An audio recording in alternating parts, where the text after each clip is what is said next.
Hi, everybody. I decided to make a self-help tutorial on Google Sheets, particularly the power of scripting.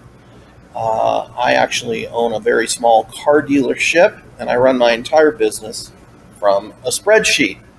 Now, I used to use Excel.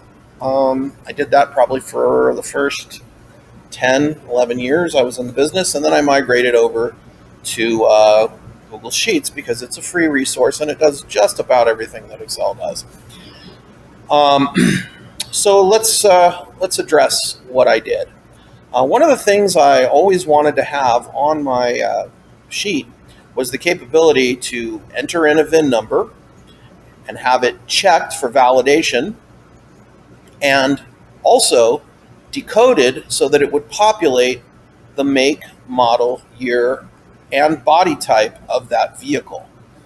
Well, that's a more daunting task than you might realize. Now, how are VIN numbers validated? I'm going to show you the Wikipedia article on VIN numbers, and basically it works like this. There are 17 characters or digits. I think digits a misnomer because it's numbers and letters, but we'll call them digits. Okay.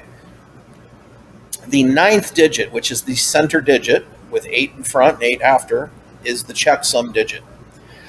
And so and the checksum digit is a product of a moderately complicated algorithm involving the other 16 digits of the VIN number, which I will explain to you. So, if the digit is in fact a number, for purposes of checksum, it stays a number. But if it's a letter, there is this transliteration key here where the letter becomes a number. A through H is 8. Well, that's the easy one. I is skipped because there are no I's, O's, or Q's in VINs because of possible confusion with ones and zeros. Oddly enough, they left B's and G's and S's in VIN numbers, which are frequently confused for 8s, 6s, and 5s, respectively. I think they dropped the ball by leaving those letters in there as well, but so be it. So it skips I. J through N is 1 through 5. It skips O, which would have been a 6. P is a 7. It skips Q, which would have been 8. R is 9. S is 2. I don't know why they skipped 1, but they did. And it goes to Z, which is 9. All right. Now, on top of that, each digit has what they call a weight. And what a weight is it is multiplied by that. So the first digit is multiplied by 8, then 7, then 6, then 5, then 4, then 3, then 2. The 8th digit is multiplied by 10. The 10th digit is multiplied by 9, 8, 7, 6, 5, 4, 3, and 2, down to the 17th digit. So they even have an example here. So 1 would be multiplied by 8. M is a 4. That's multiplied by 7, 28. 8 is an 8. That's multiplied by 6 for 48. And what you do is you add all of these up. And you get a number usually in the 3, 400s. And then what you do is you divide that number by 11. And whatever the remainder is your check digit. So the remainder can only be 0 through 10. It obviously can't be 11 because anything divided by 11 would have a remainder of 0. And it obviously can't be more than 11 because that would be a remainder of 1. So, and if it's a 10, the check digit is designated as an X, which, as anyone who knows Roman numerals knows, that X is 10 in Roman numerals. So that makes sense too. So, what this does is it creates a 1 in 11 chance that you could theoretically type in a VIN wrong and have it still validate as a correct VIN. 91% of the time it's going to catch. And believe it or not, Albert Einstein is the person credited with inventing the concept of a checksum. Anyway, so in this example, if you add these numbers up, it's 351.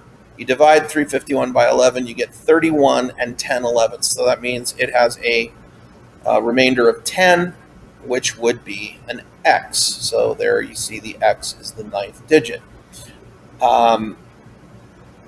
This is known, mod is known as modulo. So 31 modulo 11 equals 10. The remainder is 10. So let's get back to the spreadsheet. And let's go ahead and put a VIN number in here. And watch what it does. It says good VIN. That's the validation process. That goes away. And then it populates Lincoln, Zephyr, the year, the type, which is a 4-door sedan, and it even has the date, today's date, because that's when I would be putting the VIN number in, would be the day that I as a dealer purchased the car. Okay, so what would happen if we change that 9 to an 8, for instance? Now look what it does. It's going to say problem 1 and 3. Now what that means is that the check digit here, the center digit's a 3, but it's coming up with a modulo of 1 because we changed the 9 to an 8. And this actually makes a lot of sense because remember that last digit is multiplied by 2. So by changing this digit by just 1, it changes the modulo, the remainder, by 2. So instead of a 3, it's now a 1. Okay, now what if I have the wrong number of digits? What if I have 16 digits? Well, then it's going to tell me you need 17 characters. Okay, so how does the spreadsheet accomplish all of this? This is where it gets either interesting or very boring. So I'm going to go ahead and show you. So let me drag it down to VIN. I have a function called VIN. I have a number of functions in my sheet, but I'm going to go to VIN check on entry. Okay. So I create a variable called INV, which is spreadsheet get active get sheet by name inventory. That means whatever I type INV and then a get range, it means on the sheet called inventory. The VIN is eRange get value to string. eRange means whatever cell you're editing is known as the eRange. And get value is self-explanatory. And then we convert it to a string. That's done for purposes of clarity in the coding. Now, below VIN is eRange offset 1, 0, meaning row 1 further down and 0, get value to string. Now, the reason I do that is what if I am typing in a VIN above another VIN that's already there, and it says good VIN. Well, it's going to erase the VIN that was below it, and then I'm going to have to go look for that one. So this way it can replace it with that one. All right. So, and then it puts it through a number of checks. If the VIN length is greater than 0, and the reason I do that is edit range is very sensitive. If you just delete something, it considers that what's called an on edit. So it will actuate the script. Oh, because you've changed something in a cell. But the fact that you've changed it to nothing, to a null, you don't want it to act on that. So it has to be greater than 0, the number of characters that you've entered into the cell. It also has to be in column 6, which is F, the 6th column. That's where I store the VINs. Now it puts it through the next test. If the length of the VIN is equal, double equal sign, so when you designate something equals something, you use a single equal sign. But if you're checking if something is equal to something else, you use a double equal sign. Okay, so if the VIN length is 17, then VIN equals VIN toString uppercase. What that means is I could type in lowercase letters in a VIN and it will automatically make them all uppercase. And I need to do that for purposes of VIN checking because I have my script looks for what the ASCII corresponding code for that particular letter. Of course, a capital letter and a lowercase letter are going to have a different character code associated with them. Also, it's for visual purposes. VINs are pretty much always written out in all capital letters, anyways. Okay, so if VIN length, now the exclamation point before the double equal means not. If VIN length is not equal to 17, then set the value you need 17 characters, which you saw it do, and return with the colon means that's it. Boom, the script stops right there. Okay, but let's move past that because we put in a 17 character VIN. So I reset the range to set the value at VIN because if I did enter in a VIN with lowercase letters, it's going to internally turn it into an uppercase string, and then I want to reset that cell with the uppercase. Okay. I also, in case I'm cutting and pasting or copying and pasting the VIN from some other digital source, I want to keep the uniformity of the cell borders, the print font color, the font style, and the font size. So what I do is set it to Arial, set font size at 7 point, set it up to black, and have borders all the way around that are all black. Okay, solid. All right. VIN array equals VIN split. Now what that means is I'm taking the 17 character string that the VIN is currently, and I'm turning it into an array of 17 elements, each consisting of one of the characters. And that's an important distinction from a coding standpoint. Now I take the first 8 characters, I call that VIN array A. And what I do is I slice the VIN string, and the first character is a 0, and the 9th character is in the string is actually the 8th character of the VIN. Okay, so it goes 0 to 8, and then again I split it with nothing in there means you're splitting it just from character to character to character. Sometimes you'll split something into a string into an array because there's commas. That's known as a comma separated value. But in this case, we're splitting it by nothing, meaning every character becomes an element in this array. And then VIN array B is the 10th character, and with nothing else there, it assumes you're going to the end of the string. In other words, I could have put 9, 17, but there's no need for that. 9 alone means go to the end of the string. And remember, 9 is actually the 10th character because strings start at character 0. Okay. And then what I do is I actually reverse those substrings because of the weighting of the characters. Okay. So I create a variable called VIN character value sum. I started at 0. character value is starting at 0, and weighted character value is starting at 0. Now, I create a loop for a equals 0, and a, as long as a is less than 8. So in other words, 0 to 7 inclusive. And then a plus plus means advance. Okay.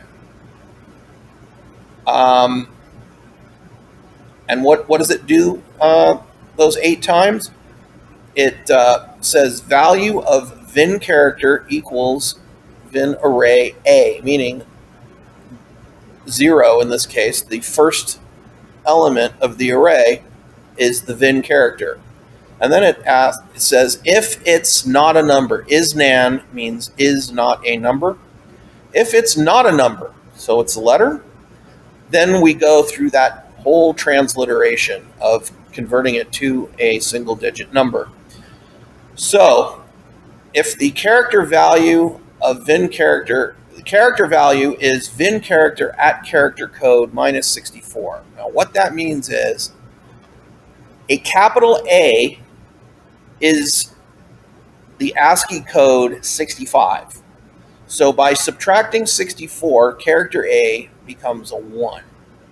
And then if character value is greater than 9 and it's less than 19, and that would be your J, your K, your L, your M, your N, and your P, and I think your R,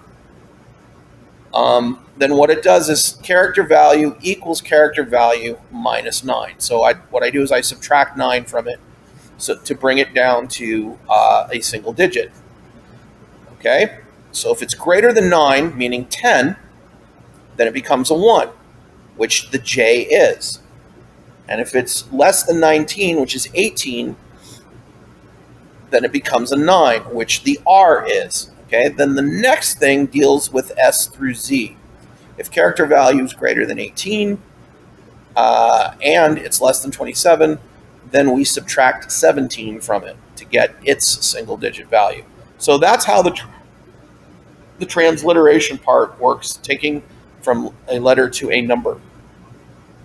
Now we weight it, doing the multiplying. So the weighted character value is character value times a plus 1, which in this case would be 0 plus 1. And if you remember, the 8th character is multiplied by 1, but I reversed them. So the 8th character is temporarily considered the first character for purposes of the weighting. And by weighting, I mean weighting, not waiting like for time. Okay. So, and then it puts it through a test. If a equals 0, the weighted character is 10. Remember, we multiply that one by 10, not by 1. Okay. Else, meaning if it's not 0, then we multiply it by a plus 1. Okay. I actually probably don't need that line of code there because it's duplicated here. But I'm going to leave it alone because I have a if it's not broke, don't fix it attitude sometimes with coding. And then it says okay, so multiply by 10. Okay, now VIN character value sum equals weighted character value plus VIN character sum. So on the first go around, it adds this weighted character's value to 0. Right? And then what does it do? It hits this brace, which corresponds, as you can see, to this brace, meaning go to the top of the loop. Now A equals 1 and go through the whole process. And it does this 8 times, which is 0 through 7. And you now have a cumulative total, VIN character sum. Now we go to the second part, which is VIN characters 10 through 17, and basically go through the same exact transliteration. Okay, and it adds it all together. Now it puts this through a test. This percentage is JavaScript for modulo, which is the concept of dividing and finding what the remainder is. It doesn't care how many times the 11 goes into the number. That's irrelevant. It's what is the remainder. Okay, so if VIN character value sum modulo 11 equals 10 and VIN slice 8 to 9, meaning the ninth digit equals X, or VIN character modulo 11 equals the number, then guess what? We have a good VIN. And offset 1, meaning one row below, set value to good VIN. And it does a spreadsheet flush. You could optionally have a delay, which is utilities.sleep. And in the parentheses after sleep, you would put how many milliseconds you want it to delay. But, and I did do a delay at first of 3 seconds, but I realized it was totally unnecessary. And then it goes offset 1, set the value below VIN. Now, what that is, if you remember, is it ascertained if, in fact, there was a VIN value starting before I put this in below it. Now it replaces it back from having erased it when we entered in good VIN. Now it puts the old VIN back. Okay. Now, that was the validation process. Now, I thought about creating my own VIN decoder, but I'm going to show you that that is a really crazy thing. Why? Because the world manufacturer identifying process, it's got a lot of data. Look at all of these world manufacturing codes, right? I didn't want to create an array with all of these codes. I figured there had to be a better way. And in fact, there is. I found a website that is one of the, and there's so many out there. What I wanted was a website, when you entered the VIN became part of the URL, which this one does. So if you type in these characters manually, and then enter in a 17-character VIN afterwards, it's going to bring up a free page that spits out information about the car. So what I do, this is called a URL fetch. I get the content. So in other words, I spit out, my script spits out this URL. The website, it hits the website and instantly returns the information generated from that website. Okay? And it's an incredible amount of information. I initially had it write to a Google Doc, and it's 82 or 83 pages long, depending. And all of the relevant information is in the last or second to last page. So there's a whole bunch of data that generates that I don't need. So what I do is I look for year in all of that text. And fortunately, the way they have it set up, year only appears once where the year of the vehicle is. So index is text index of year. In other words, what character in that huge long string, which is roughly almost 300,000 characters that it spits out, what character is year? And then index model is text of where the word model comes in. Index trim is where the word trim is. You know, like the trim of the vehicle. Is it an XL? Is it an XLE? Is it a S, an SE? That kind of thing. Okay. Eddie Bauer. All right. Index quote, it looks for the first quotation after it finds the word trim plus 8 characters. Index style looks for style. That's the body style. In other words, is it a 2-door pickup? Is it a 4-door SUV? That kind of thing. Okay. And then it also looks for a comma after index style. Now, the value of year is, give me the substring of starting at index plus 7, which is where it found the word year. It's 7 characters forward. Let me show you what I mean by all that.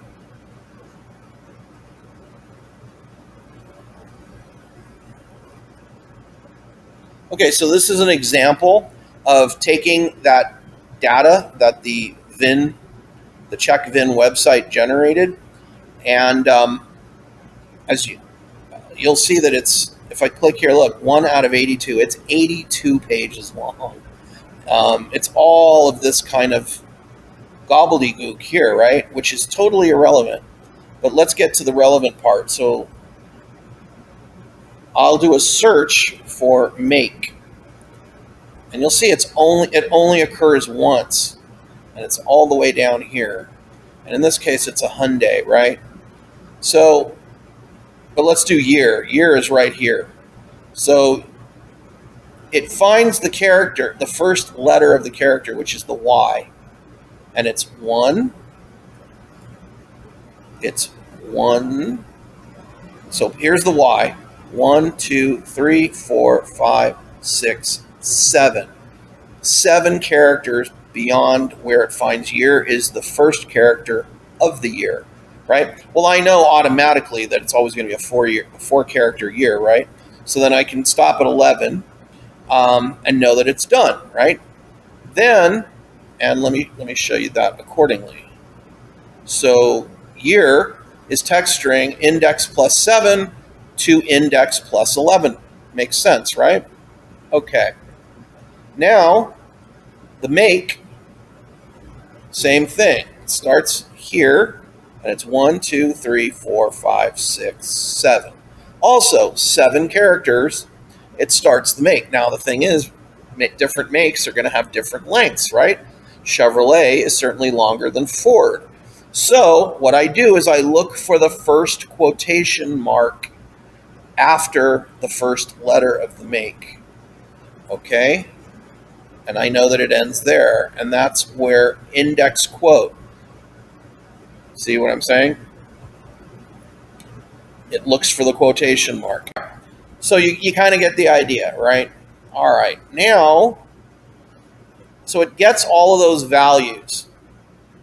Now, the problem is some of those values are longer than they need to be. So I have these things that it goes through. If it includes the word van, then I just put van. Because a lot of times it says sport van, minivan, this van, I just want van. If it includes the word hatchback, it's a 4-door hatchback. Okay? I know there's 2-door hatchbacks, and I'll get to that. If it includes pickup 2-door, it's 2-door PU. If it includes pickup 4-door, 4-door PU. And I put includes because sometimes there's other extraneous stuff on those body types. Now, I also created something called the style array. And that is, if it looks for any one of these, this is an array of arrays. Each array contains 2 elements, the long version and the short version, the long version and the short version. So it says, and then it goes through from 0 to the length of the array, however many of these I've got in here, which is about 8 or 9. And it says if style, which is what it got from the website, if that equals this, then the type is that. If it equals sport utility 4-door, then it's just 4 SUV. So that's how I abbreviate for the body type. Trim is a similar thing. If it includes the word edition, I just take the word edition out completely. I don't need the word edition in my trim.